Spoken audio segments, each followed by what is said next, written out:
Grandes traidores a España desenmascara a los judas que han cambiado para siempre nuestra historia. A través de sus páginas el lector encontrará a personajes que de manera perversa se han convertido en grandes traidores, porque en España no solo hemos permitido que se olvide a nuestros héroes, también hemos tolerado que se acepte como cierta una falsa leyenda negra y lo peor, hemos aceptado engaños que nos presentan a los más míseros personajes directamente, como si hubieran sido paladines de la libertad y del honor. Es por tanto un libro que hay que conocer para identificar a estos traidores y la mejor manera de hacerlo, entrando en su página web www.elgrancapitanediciones.es, la mejor manera de pedir que nos envíen el libro cómodamente a casa. Se trata de un libro fundamental porque solo conociendo a los traidores del pasado podremos identificar a los enemigos del presente. Salvador Illa nos ha mentido. La verdad es que ha sido el defensor del pueblo el que ha puesto al ministro de Sanidad en una situación muy comprometida. El Gobierno negó el pase a la fase de desconfinamiento a la Comunidad de Madrid argumentando que el comité de expertos lo desaconsejaba, lo cual provocó la protesta de la presidenta madrileña Isabel Díaz Ayuso. Pero ahora un documento del defensor del pueblo demuestra que el Gobierno mintió y actuó de manera arbitraria. Según un escrito de Francisco Fernández Marugán, dirigido a la presidenta del Congreso, se pone claramente de manifiesto que no existe ningún comité de expertos encargado de la evaluación de la situación sanitaria de las comunidades autónomas y que decida las provincias o territorios que pueden avanzar en el proceso de desescalada del confinamiento, puesto que la responsabilidad de la toma de decisiones en esta materia corresponde al ministro de Sanidad. Con estas frases queda demostrado, por tanto, que Salvador Illa mintió al asegurar que existía ese comité de expertos de cuyos integrantes se negó a revelar la identidad. Hoy mismo, en el Congreso, no ha tenido más remedio que reconocerlo. Se creó un comité al margen de la administración pública, del Ministerio de Sanidad, de aquellas personas que por razón de su cargo deben de informar. Se hizo así y lo contamos. Y los informes, al final de cada fase, los hicimos todos públicos. Ha reconocido que mintió, ha quedado evidencia de que mintió y ha quedado evidencia también de que la decisión que tomó con respecto a la Comunidad de Madrid de no permitir el avance de fase en el desconfinamiento no fue una decisión con criterios sanitarios, sino un castigo político contra Isabel Díaz Ayuso. Vamos a hablar de eso, pero añadir un elemento más, porque no es la única irregularidad que salpica ahora a Salvador Illa. El ministro de Sanidad se ha visto forzado a paralizar la licitación para una inmensa compra de material, ya que las condiciones que había exigido eran imposibles de cumplir. Ante la urgencia de acopiar material sanitario debido a los rebrotes que se están produciendo, el Ministerio convocó un concurso para adquirir batas quirúrgicas, kits de extracción, guantes de nitrilo, mascarillas y test moleculares. Pero el acuerdo marco de licitación establecía unos lotes tan grandes que resultaban imposibles de abarcar para muchas empresas. Y además se exigía que esas sociedades debían acreditar haber facturado como mínimo una cantidad igual o superior al importe del lote al que querían optar. Cada uno de esos lotes estaba valorado en varios cientos de millones de euros, con lo que quedaban excluidas todas las pymes y gran cantidad de empresas, fundamentalmente españolas. Dense cuenta, estamos hablando de que hay que apoyar la industria nacional, sobre todo en sectores estratégicos como el sanitario, y nos encontramos con este pliego de condiciones. Tenemos comunicación con David Lentisco, él es director general de Lentisco y experto en contratación pública en el ámbito sociosanitario. Señor Lentisco, muy buenas noches. Buenas noches, Javier. ¿Qué tal? ¿Cómo estáis? Muy bien, cuéntenos, este concurso que había planteado el Gobierno, ¿qué características tenía? ¿Por qué se supone que discriminaba a las empresas españolas? Bueno, digamos que era un proceso, es un proyecto que de algún modo planteaba una novedad, porque nunca se había propuesto un mecanismo de compra semejante. En primer momento, lo que estaba claro es que hay una necesidad de acopio de material del que ya se viene hablando este tiempo para, bueno, proveernos de una reserva estratégica de este tipo de material que se ha demostrado tan necesario. Lo que ocurre es que, quizá por agotar plazos o quizá por no haber podido actuar de forma más prematura, lo que se ha pretendido es hacerlo por un método que, desde el punto de vista jurídico-legal, plantea alguna que otra duda, básicamente porque la combinación de elementos, como puede ser un, vamos a decirlo, sedicente procedimiento de emergencia, que como tal no existe, ya que es simplemente una forma de tramitación de los expedientes, acompañados de un mecanismo también de contratación sin publicidad posterior y sin formalización de contratos, pues plantea una serie de dudas, unos interrogantes jurídicos importantes. Me gustaría, Javier, con tu permiso, lanzarle a los espectadores una idea fundamental. En nuestro país La administración pública no puede proveerse de los medios que necesita de forma libre. No puede acudir como cualquier empresa lo haría, como cualquier particular, y hacer una compra de forma directa, sino que debe hacerlo a través de un procedimiento de derecho administrativo especialmente complejo, que además tiene muchas ramificaciones, no solamente jurídicas, sino desde el punto de vista económico, operativo, incluso estratégico, me atrevería a decir, y ya le explicaré por qué. Y esto implica que, evidentemente, toda esa compra se tiene que canalizar a través de estos procesos, que nos garantizan, además, que el uso y disposición de los fondos públicos se hace de una forma correcta. Por lo tanto, desde ese punto de vista del armazón jurídico del proceso que se estaba planteando, había bastantes dudas en cuanto realmente si la forma elegida era la más correcta. Es obvio que hay una premura y es obvio que hay vamos a decir, una emergencia en el sentido en que no podemos permitir que se repitan las situaciones que se han vivido estos meses atrás. Pero hay otras formas de hacerlo sin necesidad de forzar o sin necesidad de recurrir a excepciones marcadas por la propia normativa. A ver, don David, para ir aclarando un poco conceptos. Sí. En principio, el Gobierno del Estado, para hacer una compra, tiene que sacar un concurso con unas condiciones, unos pliegos, para que puedan licitarse entre todas las empresas que puedan estar interesadas. Solamente se puede saltar ese requisito cuando se aplica un procedimiento de urgencia, por ejemplo, con el estado de alarma. Nuestro estado de alarma terminó el 21 de junio, queda prorrogado esa capacidad de hacerlo durante un mes, que es el 21 de julio, y resulta que este concurso, cuando se dan cuenta que tienen urgencia de hacer acopio de material porque vienen los rebrotes, lo firman el 21 de julio a las 6 de la tarde. Un poco justito, ¿no? Un poco justito, efectivamente. La verdad es que había lógicamente que atender muchos frentes abiertos, esto no cabe ninguna duda, pero es evidente que este elemento era de vital importancia, vamos, es de vital importancia, y lo es por varios motivos. No solamente porque la cuestión sanitaria lo implique, hay muchas derivadas. Por ejemplo, desde el punto de vista de la oportunidad y desde el punto de vista de la eficacia del procedimiento, hay dos factores que no podemos tener o no podemos obviar. Lo primero, lo más importante, es que se ha repetido hasta la saciedad que se iba a apoyar a la industria nacional en este proceso, porque se ha demostrado algo que es especialmente preocupante, es la dependencia industrial que tiene España de otros mercados, especialmente del mercado chino. Es una dependencia que, vamos a decirlo de forma coloquial, puede llegar a costar vidas, porque si no somos capaces de tener el material necesario, hemos visto las situaciones por las que hemos tenido que pasar. Pero al mismo tiempo, también se ha hablado hasta la saciedad de que hay que apoyar a nuestro sector productivo y al mismo tiempo hay que reforzar, y esto es muy importante, el Sistema Nacional de Salud. Es evidente que el Sistema Nacional de Salud es uno de los grandes valores, uno de los grandes activos que tiene nuestro país y que debemos protegerlo a toda costa. Eso es evidente. Pero quiero lanzar la siguiente idea. Es imposible que pongamos a nuestro Sistema Nacional de Salud a salvo si previamente no ponemos a salvo nuestro sistema productivo. Y lo explico muy rápidamente. Nuestro estado del bienestar es de corte fordista, es decir, necesita de una generación de recursos por cotizantes netos, como pueden ser las clases medias y las empresas, que son las que fundamentalmente proveen de recursos a nuestro Estado para que luego redistribuya esa riqueza, por ejemplo, a través del Sistema Nacional de Salud, y por lo tanto, si nosotros no tenemos presente que nuestro estado del bienestar va a depender fundamentalmente de nuestra capacidad económica y productiva, tendremos un serio problema. Porque con fórmulas que vayan directamente encaminadas a proveer los materiales solo en base al precio más barato, lo que estamos haciendo es precisamente repetir el error que nos ha llevado a la situación previa al estallido de la crisis sanitaria por el COVID. Porque la sorpresa no es tal.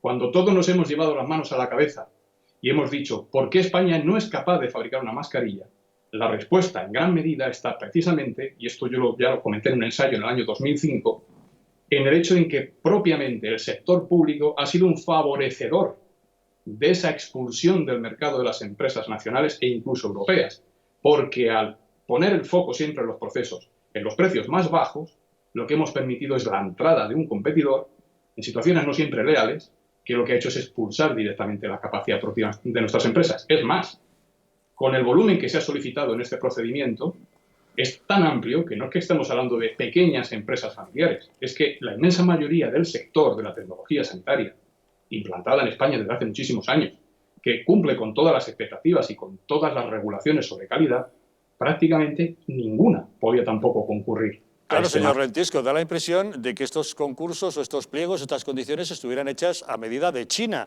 Ya vimos al principio, como usted bien comentaba, que buscando el material más barato hemos comprado test que no funcionaban, mascarillas que no estaban homologadas adecuadamente o un montón de problemas. Pero el tema es que ahora, cuando el gobierno le entran las prisas de querer acopiar material ante los rebrotes que se vienen, resulta que saca a concurso unos volúmenes tan grandes y en un afán de que las empresas que vayan a ese concurso, a esa licitación, tengan solvencia, les exige haber facturado por lo menos la misma cantidad que el lote por el cual quieren optar. Pero son lotes, cuéntenoslo usted, ¿de qué volúmenes estamos hablando económicamente?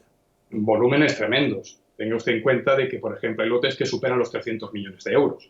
Hay que decir que esto es legal. Es decir, la ley dice claramente que la solvencia que debe acreditar una empresa que quiere participar en cualquier proceso de licitación o de compra pública tiene que quedar demostrada porque evidentemente se podría correr un riesgo en el sentido en que si esa empresa luego no es capaz de ejecutar el contrato, lógicamente la administración, en este caso el interés, el interés común, o el interés general, podría resultar afectado. La cuestión está en que la determinación de los lotes se ha hecho sin tener en cuenta este efecto secundario. Y yo quiero pensar que ha sido así, que se ha hecho sin tener en cuenta este efecto secundario, aunque, bueno, Oscar Wilde siempre decía aquello de que la verdad rara vez es pura, nunca es simple. Entonces, hay que intentar comprender un poco cuál sería, digamos, un poco el efecto que esto podría tener y, por lo tanto, es lo que motiva las críticas que se están en este momento realizando sobre el proceso. Porque, imagínese, empresas que facturen más de 300 millones de euros en España en el sector de la tecnología sanitaria, que es el que está preparado para poder proceder a ejecutar estos contratos, puede que haya 2 en todo el país. Entonces, estamos realmente cerrando la puerta a que otras empresas con niveles de calidad, con niveles de eficiencia, que han demostrado su solvencia a lo largo de muchos años y que son las que estarían dispuestas a traer, y digo traer porque fabricar, me temo que a día de hoy sigue siendo todavía muy difícil, material de calidad, pues evidentemente van a quedar excluidas. Pero insisto, el espectador lo que tiene que entender es que cómo vamos a mantener un sistema de seguridad universal, cómo vamos a mantener un estado del bienestar si no le proveemos de los recursos. Porque evidentemente con esta fórmula los únicos que podrían de algún modo plantearse como posibles, en el escenario que se ha generado, como posibles proveedores de la administración son básicamente 2. Grandes empresas chinas que a través de distribuidores, incluso a nivel europeo, puedan presentarse con precios demoledores o incluso empresas a nivel, vamos a decir, un poco más nivel más grueso, más potente, con más musculatura financiera que podrían venir de fuera de Europa, lo cual también le hace a uno que pensar, probablemente, que es un poco el juego que Europa siempre ha hecho con España, es que cualquier fondo que se nos presta al final acaba siendo devuelto a Europa vía adquisiciones. Sí, pero don David, recuerde usted el escándalo que rodeó al ministro Salvador Illa cuando se le acusó de haber comprado material sanitario a pequeñas empresas del Vallès, en Cataluña, de Santa Coloma de Gramenet, de la Roca del Vallès, población de la que él mismo había sido alcalde hace algunos años, empresas que el año anterior habían tenido una escasísima facturación y a la que había hecho encargos de varios millones de euros. En esa ocasión no se aplicaba esta máxima de facturar la misma cantidad a la que se pretende optar? Entiendo que en el estado de alarma, que es donde de verdad tuvo aplicación plena ese procedimiento que no es tal, llamado de emergencia, que realmente, insisto, es una forma de tramitar los expedientes, en ese momento la ley sí dispone que ante una situación de emergencia real, incluso de calamidad pública, como es el caso, las administraciones no quedan sujetas, vamos a decir un poco, a los términos de garantía que la ley dispone. Y tiene lógica. Hay situaciones en las que, evidentemente, una tramitación administrativa, un procedimiento burocrático, a fin de cuentas, no procede. No procede porque es evidente que hace falta, de algún modo, proveerse de forma inmediata. La cuestión está en que eso se puede entender circunscrito a ese momento concreto. Ahora bien, la Administración puede plantear que esa excepción a las normas generales de transparencia, lucha contra el conflicto de interés, lucha contra la corrupción, buena disposición de los fondos públicos, se puede mantener o abrir un paréntesis que dure 2 años, 3 años, 4 años. No, evidentemente no. No porque se ya dejan en suspenso nuestros sistemas, vamos a decirlo, nuestros sistemas de garantías, en el sentido en que realmente la disposición de los fondos públicos, que insisto, tanto necesitamos, estamos hablando de cantidades impresionantes, pues se haga de una forma correcta. Por lo tanto, si se compró en esa situación a empresas que proveyeron de un material de buena calidad, bueno, podríamos decir que en ese momento y en ese concreto... Eso también es dudoso. Eso también es dudoso. La cuestión es esa, porque la cuestión es realmente con qué fin se hace. Pero precisamente, fíjese, Javier, lo importante que es la ley, porque la ley es la única que nos permite realmente acotar lo que está bien y lo que está mal hecho. Séneca al final de su vida, Platón al final de su vida, después de haber divagado muchísimo sobre cuál podía ser la mejor forma de gobierno, pronunció una frase, escribió una frase preciosa que yo siempre repito: buscad la tiranía de la ley. Quedó ya un poco, vamos a decir, desconcertado ante la naturaleza humana y se dio cuenta de que en el fondo no era tanto el sistema, sino como la regla. Entonces, si nosotros queremos de verdad poner blanco o negro sobre blanco, en un caso como este, lo fundamental es que tengamos presente que la aplicación de la ley no puede quedar al arbitrio de cualquier tipo de albur, vamos a decir, más o menos manejado. Eso está claro. Lo que es evidente es que hay que apostar por la industria nacional, especialmente por los sectores estratégicos, y la sanidad es uno. Pero bueno, el caso es que este concurso que presentaba estas irregularidades los han tirado atrás. Después de las quejas en el sector, lo han retirado, ha decaído. Debemos entender que ahora lo volverán a someter a concurso, ya fuera del plazo de la emergencia que les permitía utilizar un mes más tarde del estado de emergencia, del estado de alarma, pero tendrá que volver a salir a concurso y más vale que sean partidas y lotes más pequeños para que puedan optar empresas españolas, ¿no? Evidentemente, de eso se trata. Es decir, se puede hacer de una forma acelerada, no necesariamente por cumplir la ley se va a tardar un tiempo excesivo, que esté fuera un poco, digamos, de los planteamientos de la necesidad de la emergencia que estamos viviendo, pero lógicamente se tiene que hacer con un planteamiento diferente, en el sentido en que los lotes deben agruparse de otro modo. Probablemente se podrán hacer agrupaciones de lotes, se podrá hacer una distribución incluso por comunidades autónomas, puesto que hay muchas comunidades autónomas interesadas, lógicamente, en aprovechar ese sistema de compra, que en principio no está mal, es un principio de agregación de demanda, por lo tanto, fantástico, se pueden producir ahorros por esa vía. Aunque la Administración le tiene mucha querencia a este tipo de fórmulas y son un poco caducas, porque hay que tener en cuenta que el mundo ha cambiado mucho y realmente el mercado, en una situación como esta, cambia prácticamente de un día para otro. Y a lo mejor fijar un marco temporal a años vista no es la mejor idea. La propia ley tiene sistemas dinámicos que nos permitiría hacer adquisiciones en tiempo real y de forma electrónica, que podían permitir incluso el acopio de material de forma continuada, sin necesidad de ir a grandes lotes o a grandes cantidades que impiden precisamente la entrada de las empresas. Pero un detalle fundamental. Lo que sí es, por favor, quiero lanzar este mensaje exigible a las personas responsables, es que pongan el foco en la calidad del producto.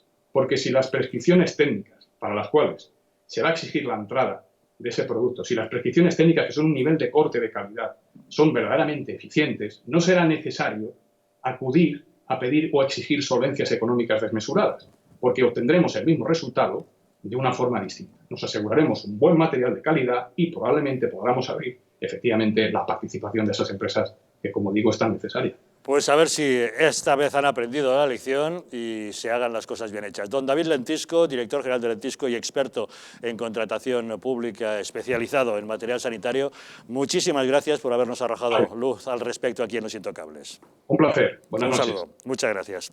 Bueno, temas sanitarios, este en concreto del concurso de los productos que ha tenido que llevarse atrás. Insisto en la necesidad de fomentar la empresa española, pero volvamos a ese Salvador Illa que ha sido pillado en flagrante mentira, no sé, ¿por dónde queréis ir? Luis, ¿ibas a decir algo? El filósofo, bueno, primeramente el importe del concurso público es brutal, son 2.400 millones de euros, 2.400 millones de euros.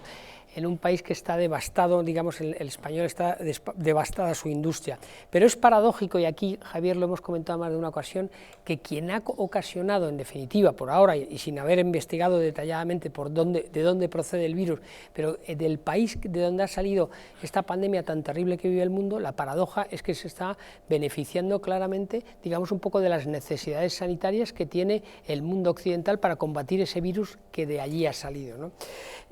China es la fábrica del mundo, querámoslo o no, y entonces tenemos que recurrir a ella para resolver los problemas que ella también ha ocasionado. Yo me pregunto algunas veces qué sería en los medios de comunicación occidentales si esta pandemia hubiera resultado, en vez de bajo el mandato de Xi Jinping, bajo la gobernanza del señor Trump en Estados Unidos, que hubiera surgido en Estados Unidos, sería terrible. Volviendo al Salvador Illa, el filósofo, aparte de, como bien decías, que había comprado material en el pueblo donde había sido alcalde. Él nació allí, él nació en la Roca del Vallès, en Barcelona. Y conoce bien la zona. Exacto, conoce bien la zona para encontrar y proveedores. La alcaldesa de Santa Coloma fue quien le avaló para convertirse en un importante destacado miembro del PSC. Exacto, exacto. Nuestro ministro filósofo, yo no sé, digamos un poco, y eso no lo puede decir David Felipe, que es el gran intelectual de esta tertulia, digamos un poco de qué rama del saber griego, al qué rama del saber griego pertenece, pero permanentemente nos está mintiendo. O sea, es que nos está mintiendo y nos está considerando como si fuéramos los ciudadanos de este país, como si fuéramos absolutamente idiotas. Nos repitieron una y otra vez la teoría de la comisión la comisión esa de expertos que iba a gestionar, digamos, un poco tal. De pronto es absolutamente mentira, no existía. Falsa, absolutamente falsa. Y avala a lo largo de las presencias públicas que ha tenido durante la pandemia, ha avalado una sarta de mentiras que han mantenido no solamente ya los especialistas como el señor Simón, sino desafortunadamente incluso los miembros, al principio de las ruedas de prensa, ¿os acordáis?, los miembros de las fuerzas de seguridad del Estado. Entonces, quiero decir que tenemos un ministro que en cualquier otro momento, y salvando las distancias, yo creo que tendría que haber ya ofrecido su cartera a la ciudadanía. Bueno, pero ya sabes que en ese gobierno por mentir no se dimite, porque ya lo vimos hace relativamente poco con Marlaska, cómo mintió abiertamente y cómo fue desacreditado y ahí sigue, o en fin, un presidente del gobierno con una tesis doctoral más que dudosa, ¿no? Entonces, la mentira aquí se paga poco. Yo lo que pasa es que yo creo que Salvador Illa ha cometido, aparte de mentir, una torpeza estúpida. Porque cuando hace un par de meses se le preguntaba, oiga, denos la lista de los nombres de ese comité de expertos, él decía que no sé cuánto, no sé qué. Que los mantenían en el anonimato por una cuestión de seguridad, Sí, para no exponerlos claro, públicamente. claro. Y era porque no existían, porque se los había inventado. Pero entonces hoy lo que ha dicho es, es personal del ministerio propio, bueno, pues ¿por qué no dijo usted eso en ese momento? ¿No? O sea, hoy lo ha dado como la gran primicia, ¿no? Es que era personal, no es que se haya creado un comité ad hoc, sino que era propio personal del ministerio. Bueno, pues dígalo. O sea, haberlo dicho hace 2 meses. Lo que no puedes decir es una cosa hace 2 meses y otra cosa ahora distinta. Pues entonces, evidentemente, vamos, se le pilla inmediatamente. Con lo cual, al final, yo diría que es una especie de media verdad, que muchas veces son las peores de las mentiras, porque evidentemente yo creo que es comprensible que Fernando Simón tendrá su equipo de especialistas o de expertos, se les habrá preguntado, etcétera, etcétera, bueno, pues bien, pues dígalo, pero digáis, el comité es este, pero no nos diga una cosa y luego la siguiente. Lo que pasa es que, lamentablemente, insisto, aquí parece que la mentira, según quien la diga, se le ríe las gracias o no se le ríe las gracias. Pues toda la razón, ¿no? Es que, para ser exactos, aquí algunos tienen barra libre y derecho de pernada para hacer y decir lo que les dé la gana, es decir, la izquierda y los nacionalistas, y fuera de ahí, pues evidentemente cualquiera que haga lo que no debe, pues le cae la pena de telediario y le cae la del pulpo, ¿no? Pero esto que hemos sabido de Illa, diciendo que era él el que finalmente tomaba las decisiones, pues entonces ya sabemos quién retrasó el pase de fase de la Comunidad de Madrid, para perjudicar, lógicamente. Qué bien que protestó la presidenta Isabel Díaz Ayuso, diciendo que efectivamente iban a ser causas políticas que no técnicas, y se ha demostrado que así fue. Claro, se lo hicieron para castigar a un gobierno gobernado por un partido distinto. Claro, exactamente, no había causas técnicas, sino que era todo político. Y se mantuvo o se retrasó el pase de fase de la Comunidad de Madrid por un tema de animadversión ideológica al gobierno de esa Comunidad de Madrid. Porque si perjudicaban a los madrileños, estos cargarían contra su presidenta. Se supone, pero no le ha salido bien la jugada, porque la gestión que ha hecho la Comunidad de Madrid de toda esta pandemia es de las mejores de entre todas las comunidades autónomas. En muchas ocasiones que algunos que tanto presentan mociones de censura cargan contra el sistema autonómico, ¿verdad? Pues ¿qué habría pasado en Madrid si no hubiéramos tenido el sistema autonómico? No sé por qué te ríes, Luis Felipe. Mucho mejor. O si no hubiéramos tenido un gobierno como el que tenemos en la Comunidad de Madrid, que ya lleva 14 aviones de material, 2.000 toneladas, con lo César, difícil que es para una autonomía. No es una cuestión de administración, sino de personas que las dirigen. Ya. Es decir, es igual que sea autonómico, descentralizado o centralista, si estamos en manos de un gobierno insensato, como es el caso del gobierno de la nación, o estamos en manos de gobiernos más sensatos, como en algunas otras. Los 14 aviones habrían llegado igual si no tuviéramos un estado de las autonomías elefantiásico, que lo único que hace es chupar recursos de todos los españoles. Yo lo que iba es a la parte buena de algo que hay que hacer mucho más eficiente, por supuesto, ¿vale? No, suprimirlo pero directamente. no, claro, Lo más ya eficaz estamos, es suprimirlo. Ya estamos, ya estamos con el diagnóstico, o sea, la receta Bueno, fácil a un problema ¿Queréis, tremendamente centraros en el asunto que nos ocupa, por favor? Que otro día abriremos el melón de las autonomías y el modelo de Es Estado. que es un Pero melón siempre atractivo. Javier, pero es que esto está directamente relacionado con ese tema, porque ahora, permíteme y verás, porque dame un poquito, pido a la venia a la señoría para... Le doy un poco de el margen, pero a ver, Eso. letrado. Llegue cuanto antes a la conclusión.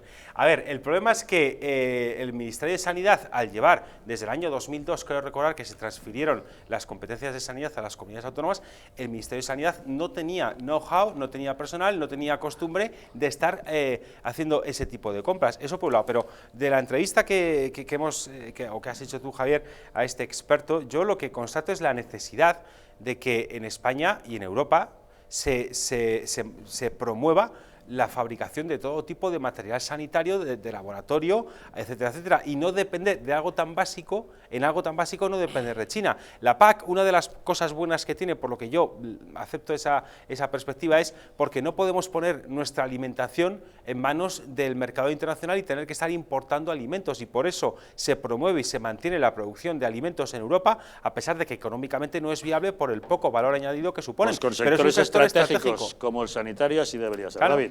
El 1 de junio, y está Twitter a disposición de todos, Moncloa lanza un tuit donde dice: el presidente está reunido con el comité de expertos para la desescalada. Pero no solamente está el tuit, es que graban un vídeo con una mesa donde hay tropecientos expertos. Solamente están los ministros. ¿Quiénes serán esos? De todas maneras, no solamente miente uno, mienten todos. Yo he recogido los testimonios.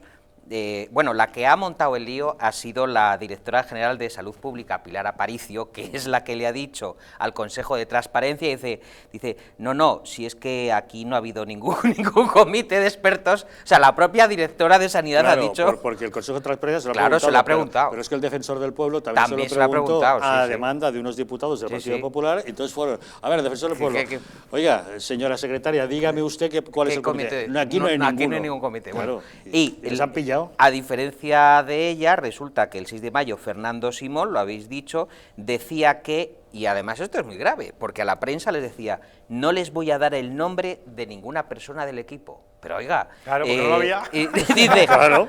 Pero luego lo arregla, claro. O sea, lo arregla entre comillas, es decir, que lo acaba de estropear porque dice, son 12 técnicos que trabajan en la Dirección General de Salud Pública. Y luego, esta es muy buena, porque esta es de Sánchez, dice... El 9 de mayo, esto es del presidente, el Comité Técnico para la Desescalada lo conforman expertos de una extraordinaria calidad, funcionarios del Ministerio de Sanidad que estaban decidiendo de manera coordinada con las autonomías. Esto es del presidente del Gobierno y están las declaraciones, pero ahora viene lo gordo. ¿Qué razonamiento es ese de que no quieren poner en peligro a los expertos cuando resulta que a bombo y platillo el 1 de mayo saca una lista de 16 expertos en trabajo multidisciplinar creado por el Ministerio de Ciencia, expertos en cómo se va a desescalar el coronavirus, entre ellas Raquel Lloti, directora del Instituto de Salud Carlos III, que se publica en el BOE, que lo publican todos los diarios, y ahí no había ningún problema de decir nombres y apellidos. Lo cual viene a ratificar que lo único que hacían era tapar su propia mentira. Había, Javier, hasta diplomáticos, ¿os acordáis? Sí. Que apareció una lista con 16 nombres y apellidos de superexpertos que nos iban a sacar de la crisis del coronavirus. Entonces, antes no importaba, no pasaba nada por dar los nombres. Ahora sí, ahora había que proteger sus vidas. Es una contradicción permanente. No había expertos, aunque decían que los había. No dedicaron el tiempo que nos tuvieron confinados soviéticamente en nuestras casas, no lo dedicaron a preparar la vuelta a la normalidad, que a mí lo de la nueva normalidad es que es un término soviético que me asquea, ¿no? O sea, es decirlo y me voy al baño a vomitar directamente. Y ahora resulta que siguen con su RQR. Ahora lo último que yo he visto es que dicen que hasta finales de agosto que no se van a poner a pensar cómo va a ser la vuelta al colegio. Así es. Oiga, pero usted además de imbécil es inútil, ¿o cómo es esto? Y luego no te olvides también, nos dijeron que la Guardia Civil velaba en las redes sociales para que trabajaba para minimizar las críticas al gobierno. El clima contrario de opinión algo. Porque está muy mal eso de criticar a un gobierno, eso está muy mal. Está y muy luego feo. resultaba que no. Y luego en fin, ha sido toda una mentira tras despropósito. mentira. Lo que pasa es que volvemos a lo de antes. Mira, una cosa que estáis comentando, por ejemplo, cuando fue hace 8 o 10 años lo del tema del ébola y el famoso Excalibur y tal, os acordaréis que hace 2 o 3 semanas salió la noticia famosa de que iban a sacrificar 90.000 bisones en Teruel por el tema del coronavirus. Bueno, esa noticia ya la hemos olvidado. Yo no sé, yo esos Y además pobres... parece que no se contagiaban. No, ¿no? esos pobres bichos me imagino que ya los habrán sacrificado, y sobre todo en una provincia tan despoblada como Teruel, que pues esta empresa pues debe ser un pilar para la economía de esa provincia, ¿no? Oye, aquí no pasa Pues no nada. lo tengo yo tan claro Con Excalibur hubo 22 manifestaciones, agresiones, en fin, una cosa terrorífica, abriendo los informativos contra Rajoy, exigiéndole dimisión. Y aquí matan a 90.000 animales y no pasa absolutamente nada. Oye, callados, con una mansedumbre, todas estas ONGs, estas asociaciones en defensa de los animales, no sé qué, con una mansedumbre y que al final demuestran que evidentemente les importa un pimiento todo, los animales y todo, lo que es una cosa absolutamente ideológica que quieren utilizar como ariete contra el gobierno si no les gusta. La calle nunca fue de Fraga, de Manuel Fraga, sino fue siempre de la izquierda, y ahí lo vemos el resultado permanente. Es decir, imaginémonos por un minuto que este gobierno, que este ministerio lo estuviera gestionando Ana Mato, ministra de Sanidad con el señor Rajoy, el escándalo que supondría cualquiera de las actuaciones que hemos vivido, cualquiera de los escándalos que se van soslayando, que se van tapando uno tras otros, y ya no nos sorprende nada. Es decir, ha caído en manos de otro personaje como el señor Tezanos, el CIS, que era una institución española que era súper reconocida y la creíamos todos, y ahora todos los medios de comunicación, incluso los más afines al gobierno actual, inician la publicación de sus encuestas el CIS del señor Tezanos o de Tezanos, que es increíble, es que es la devaluación, digamos, un poco de las instituciones a todos los niveles, y menos mal que todavía, y afortunadamente, y entre otras cosas también por el ritmo que ha impuesto a la sociedad y a la administración y a la política la pandemia, no han ido contra lo que yo pensaba que iba a ser el primer objetivo del gobierno social comunista, que es la judicatura. Quiero decir, que era el último baluarte, digamos, antes de empezar a intentar derrocar lo que también quieren hacer, que es la monarquía y el digamos, un poco el régimen del 78. Con el tema de la judicatura, porque toca renovar ya el CGPJ. Si no se está haciendo es porque el Partido Popular de Pablo Casado lo tiene bloqueado, porque ha visto muy claro que en este contexto lo último que puede hacer o que debe permitir el Partido Popular es permitir al gobierno social chavista controlar o poner más vocales en el Consejo General del Poder Judicial. Ahí tienes, por ejemplo, una cosa que no han podido tocar, pero por eso el gobierno, ¿para qué puso a Dolores Delgado, la exministra de Justicia, la puso otra vez en la Fiscalía? Esta amiga de Villarejo, que siendo fiscal y diciéndole Villarejo que había montado una red de extorsión mediante el empleo de la prostitución, y encima dice éxito asegurado, que además en unos términos que dijo el señor Villarejo, cómo iba a obtener esa información, bastante asquerosos, que las feministas tampoco dijeron nada, por cierto, porque esa es otra. Aquí cuando tenemos ataques a las mujeres, o se usa a las mujeres para obtener información política de forma espuria mediante la prostitución, oiga, este gobierno que es tan feminista no le parece mal. Sí. Y a esta ministra, la que llamaba también peyorativamente a Marlaska por su orientación sexual, y ahí está. Ahí vemos ejemplos de cómo cuando uno se mete con determinadas personas en razón de determinadas características como su sexo o su orientación sexual, si lo hace alguien de izquierdas no pasa absolutamente nada. Pero no nos damos cuenta porque, claro, la pandemia nos focaliza toda nuestra atención y nos deriva todos nuestros esfuerzos y tal. Pero están sucediendo cosas absolutamente inauditas. Es decir, a los 2 días de sacar, por medio de la administración autonómica de la Generalitat, los presos a la calle, el fiscal ha conseguido, a través del juzgado, volverlos otra vez a la tal. Que era con el amparo del gobierno central. Es decir, la primera postura de sacarles a la calle y darles el tercer grado era con el gobierno, digamos, un poco el consentimiento, entre comillas, del gobierno central. Estamos viviendo una situación que no nos deja de sorprender cada día con nuevas e inauditas situaciones que serían realmente para poner en la picota a cualquiera de los ministros o de los miembros del gobierno que las mantuvieran o que las liderasen. Yo creo que, abundando en lo que ha dicho Luis, yo no he conocido una época en la que hubiera tanta mansedumbre, tanta obediencia, tanta indiferencia ante las cosas que ocurren, ¿no? Porque a mí me encanta la época de la transición, incluso al propio Felipe González, sus correligionarios le ponían chinchetas en las ruedas y toda la prensa, desde Interview hasta Diario 16, luego Cambio 16, la prensa estaba unida por un sentimiento de contrapoder, es decir, ya que ustedes están perpetrando una serie de abusos y de excesos como políticos que son, que tienden a la corrupción una vez que tocan el sofá, la prensa ejercía una labor de regulación de la mentira, de regulación de la injusticia. Y hay una sensación, por la lluvia de millones de euros que están recibiendo, no todos los medios de comunicación, de, bueno, voy a leer la nota de prensa que me manda el Ministerio de Sanidad, la voy a leer,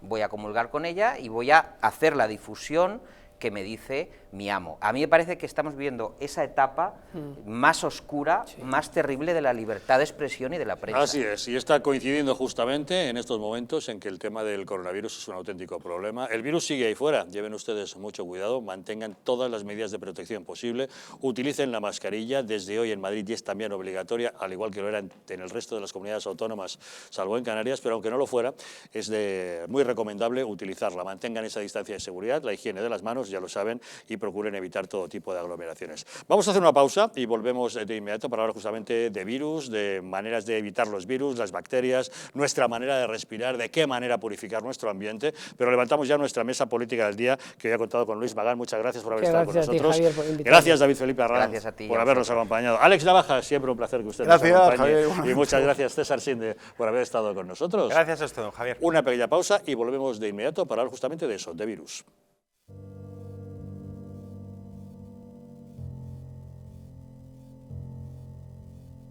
España no va a tener, como mucho, más allá de algún caso diagnosticado. ¿Qué le diría usted a una mujer que está dudando en ir o no a la manifestación del 8 de marzo? ¿Qué le diría? Que le va la vida, que le va su vida. Y el motivo es el miedo. No hay una razón médico-sanitaria. Y que no hay ninguna razón de salud pública que aconseje tomar ninguna medida o que impida la celebración de eventos de este tipo. Denunciábamos que los medios estábamos siendo demasiado alarmistas con el coronavirus. ¡Vamos a morir todos! ¡Estefanía! ¡Gritad Estefanía! No hay nada de qué preocuparse, estamos muy tranquilos, ¿vale? El gobierno estaba perfectamente al corriente de los datos que tiene ahora desde el pasado día 4, pero no quiso tomar medidas justamente para no deslucir esa manifestación.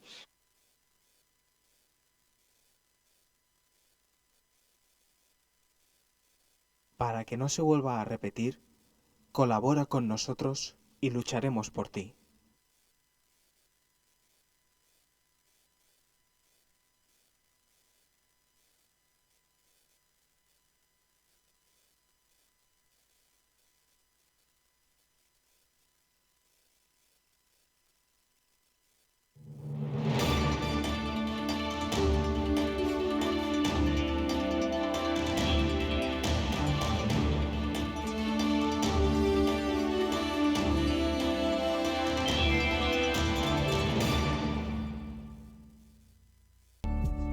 El cuidado de la flora intestinal es esencial para el bienestar digestivo, el metabolismo y el sistema inmunitario. La combinación de prebióticos y probióticos de Symbiolin Megaflora, con 2 mezclas estandarizadas de LA5 y BB12, aporta más de 35 billones de microorganismos vivos. Y la vitamina B6 contribuye al metabolismo energético normal. Symbiolin Megaflora, de Mundo Natural. España ha sido arruinada por políticos sin escrúpulos y medios de comunicación vendidos al poder. Es la hora de defender nuestra nación, porque la verdadera libertad consiste en estar bien informado. Hazte miembro del Club Patriótico del Distrito. Dependiendo del nivel, podrás tener acceso a contenidos exclusivos y conocer a nuestros presentadores y colaboradores. Y por último, podrás convertirte en un auténtico contertulio de los intocables y acompañarnos en nuestra comida semestral de amigos. Nosotros invitamos. Únete al Club Patriótico del Distrito, la televisión de la Resistencia. En patreon.com/Distrito TV o llamando al 913-719-167. El estrés, la ansiedad y un ritmo acelerado de vida influyen de forma directa en la calidad de nuestro sueño. Calm Plus de Mundo Natural es una combinación de aminoácidos esenciales como el L-triptófano, precursor de la serotonina, y la vitamina B6, que contribuye al funcionamiento normal del sistema nervioso y a disminuir el cansancio y la fatiga. Vive con tranquilidad. Calm Plus de Mundo Natural.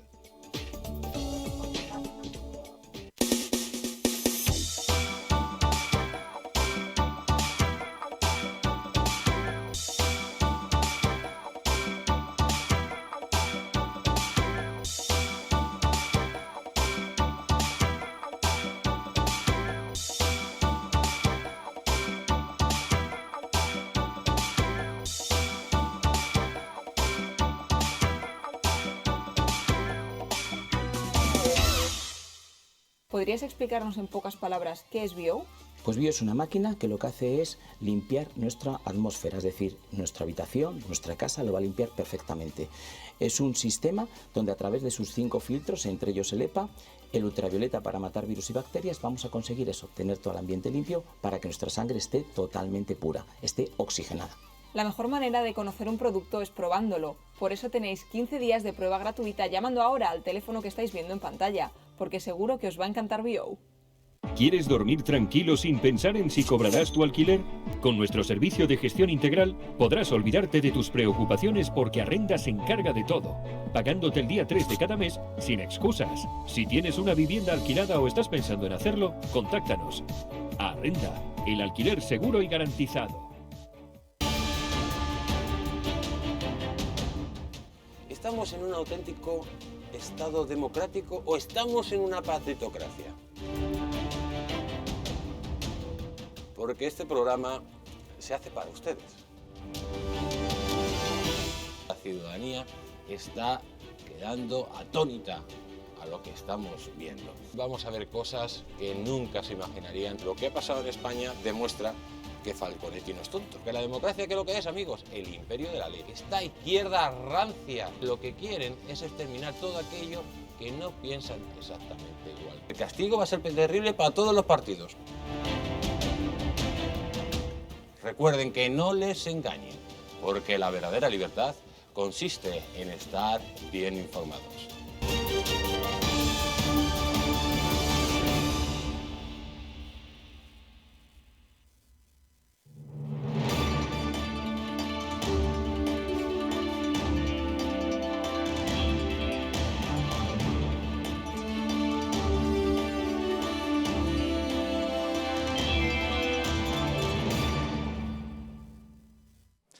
Hemos vivido días curiosos, recluidos en nuestras casas, en los que se nos acumulaban todo tipo de problemas y de trabajos, que si los niños, los deberes, las labores caseras, la compra, muchas tareas que nos pueden estresar o incluso, en la situación actual, afectar al sueño. Por eso hoy te presentamos Calm Plus de Mundo Natural, un complemento a base de 2 aminoácidos esenciales como L-triptófano y L-treonina y una sustancia activa como L-teanina, una combinación que Calm Plus complementa con nutrientes como la nicotinamida y la piridoxina, que contribuyen al funcionamiento normal del sistema nervioso y a la función psicológica normal, y que además ayuda a disminuir el cansancio y la fatiga y mejora el estado de ánimo.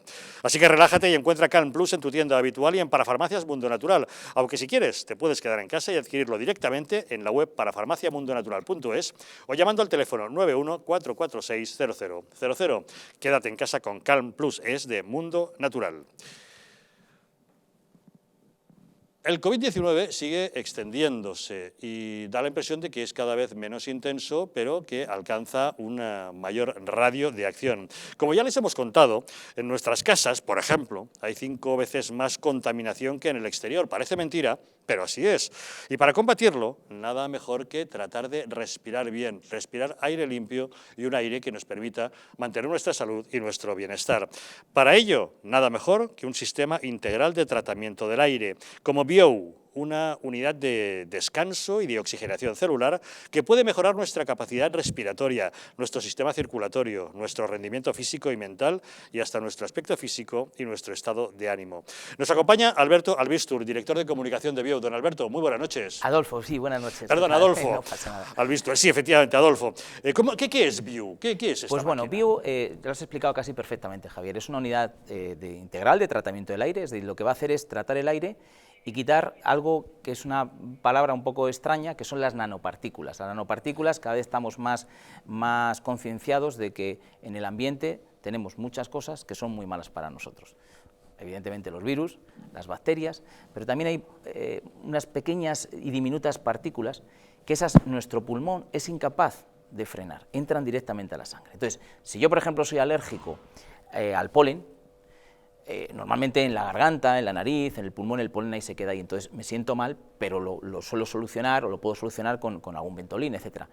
Pero esa nanopartícula, que es como, dijéramos, un balón y un granito de arena, esa nanopartícula coge un trocito de polen, que sería el balón, y te lo mete directamente a la sangre. Con lo cual, el que es alérgico al polen, por ejemplo, eso va a entrar en su sangre y se va a encontrar mal. Es como los alérgicos, tengo mareos, me encuentro mal, me salen salpullidos.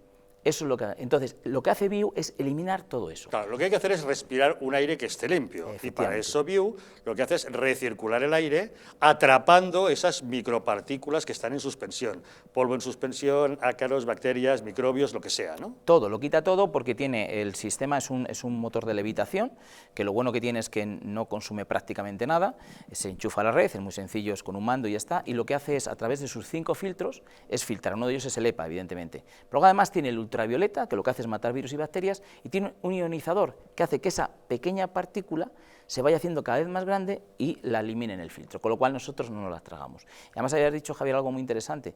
Pensamos que la contaminación está en las grandes ciudades y en el centro. No, en casa tenemos más, siempre. ¿Por qué? Porque en casa se junta la descomposición de las pinturas, los barnices, los productos químicos que utilizamos, nosotros también que lo contaminamos. Es decir, en casa tenemos mucho más. Y llegar a casa y decir, me voy a encontrar libre de cualquier tipo de factor patógeno que me vaya a dañar, pues es maravilloso. Adolfo, una pregunta delicada. Ahora que estamos ante la pandemia del coronavirus, es un virus. Sabemos que si el virus está aquí en la mesa, evidentemente hay que limpiarla con los productos adecuados y tal. Pero se discute mucho acerca de que pueda estar volando por el aire y que podemos respirarlo. ¿Biu nos puede ayudar justamente, ya que atrapa virus, a tratar de evitar que podamos respirarlo? Eso es, o sea, el coronavirus, dentro de los virus es un virus bastante grandote, son 200 nanómetros, Biu puede quitar hasta 0,5 nanómetros, es decir, muchísimas partículas mucho más pequeñas, y además, al entrar el coronavirus o cualquier tipo de virus, Biu está a 70 grados, con lo cual también de alguna manera no puedes resistir porque temperaturas de mayor de 40 grados no resiste. Y además tiene el ultravioleta, que es para eso precisamente, que eso es lo que existe en muchos quirófanos, ¿no?, para quitar virus y bacterias. Pero notaremos otros beneficios si utilizamos Biu. Por ejemplo, ¿notaremos que descansamos mejor cuando dormimos? Sí. Cuando tú estás descansando, automáticamente pierdes la conciencia de la respiración. Entonces, muchísima gente, y nos estará bien, dirás, yo ronco. Empezamos a roncar, incluso gente con apneas, o sea, que está así y te quedas como, ¿no? Y gente que usa el CEPAD, esos aparatos que, ¿por qué? Porque tienen muchas apneas y al final tienen que insuflarle más aire. Bueno, ese aire que insuflas, claro, si es malo, más aire que está insuflando. Bueno, pues toda esta gente lo va a notar mucho más. Lo va a notar mucho más porque esto, como se dice en política, cuanto peor mejor, pues aquí pasa igual. Cuanto peor estés, más lo vas a notar. Pero en general todo el mundo va a notar que va a descansar mejor. ¿Por qué? Porque si tú respiras aire puro, el cuerpo se relaja. Y además por la noche es cuando segregamos la mayoría de las hormonas más importantes. Entonces el cuerpo está relajado, además vas a tener sueños placenteros, no vas a levantarte tanto al baño. No te vas a... máquina de sueños, no me diga más. Sí, eso es perfecto. ¿Se puede programar el sueño? Se puede programar el sueño. Está relacionado mucho las pesadillas con el cortisol, y ¿sabes? Que son segregaciones malas, ¿no? Y sin embargo, si estás segregando melatonina, endorfinas, pues evidentemente son sueños placenteros. Bueno, y además es un tratamiento de belleza mientras dormimos, porque mejorará el aspecto de nuestra piel, de nuestro pelo, ¿no? Todo lo que es oxigenar, pelo, piel, toda esta parte de aquí, claro, cuando respiramos por la boca, dejamos de... Nuestro cutis, claro, las ojeras. Cutis, ojeras, toda esa parte es maravillosa. O sea, al final es tan sencillo como decir, estoy oxigenando mi cuerpo, y si oxigeno mi cuerpo, claro, mi cuerpo se va a encontrar muy bien. Nadie se le ocurría, mira, nos respiramos 8.000 litros de aire diarios. bebemos 1,5 litros de agua. ¿Quién se bebería un 1,5 litros de agua contaminada? Pues nos metemos 8.000 litros de aire contaminados al día. Eso va dañando. Hay 7 millones de muertes al año debido a la contaminación o problemas derivados de contaminación, ictus, etc. Claro, hasta ahora nos hemos concienciado mucho, porque todos nos damos cuenta, ostras, que tengo que proteger una respiración que puedo...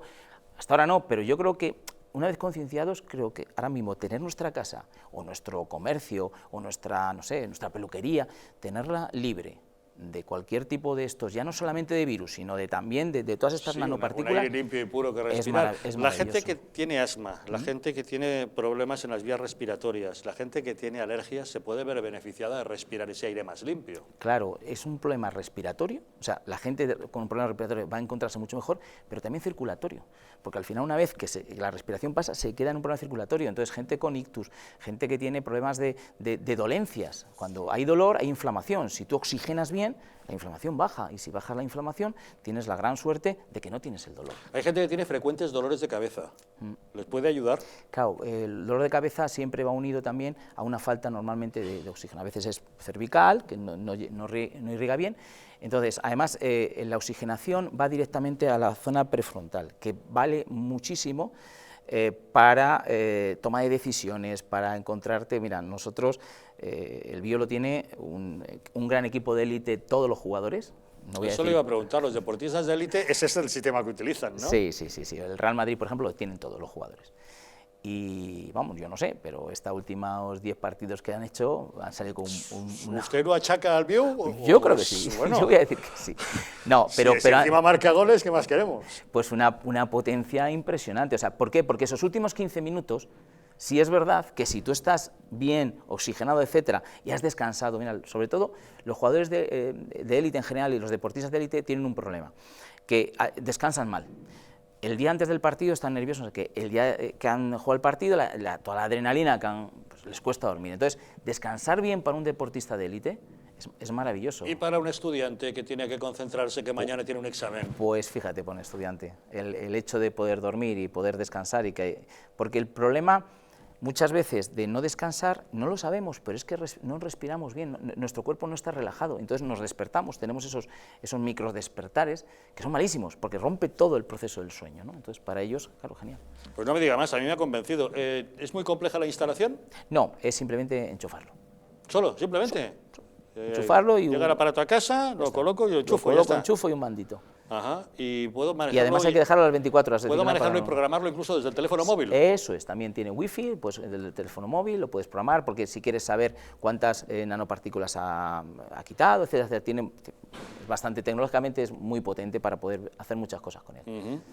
Respirar, y respirar bien es muy importante para combatir muchos males, muchas dolencias, para encontrarnos mejor, para dormir mejor e incluso mejorar nuestra capacidad de concentración. Y si encima en estos días hemos de tomar precauciones ante contagios, nada mejor que garantizar que el aire de nuestra casa sea lo más puro y lo más limpio posible. Don Adolfo Albistur, director de comunicación de Bio, muchísimas gracias. Gracias a ti, Javier, por habernos hablado de esta maravillosa máquina. Bio, ya lo saben, la mejor manera de respirar en nuestra casa. Con ello terminamos. Muchas gracias por habernos acompañado. No se vayan lejos, sigan con nuestra programación, que ya saben que nosotros les esperamos mañana nuevamente aquí en Los Intocables.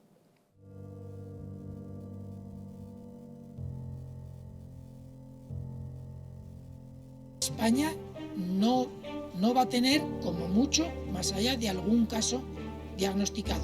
¿Qué le diría usted a una mujer que está dudando en ir o no a la manifestación del 8 de marzo? ¿Qué le diría? Que le va la vida, que le va su vida. Y el motivo es el miedo. No hay una razón médico-sanitaria. Y que no hay ninguna razón de salud pública que aconseje tomar ninguna medida o que impida la celebración de eventos de este tipo. Denunciábamos que los medios estábamos siendo demasiado alarmistas con el coronavirus. ¡Vamos a morir todos! ¡Estefanía! ¡Estefanía! ¡Gritad Estefanía! No hay nada de qué preocuparse, estamos muy tranquilos, ¿vale? El gobierno estaba perfectamente al corriente de los datos que tiene ahora desde el pasado día 4, pero no quiso tomar medidas justamente para no deslucir esa manifestación.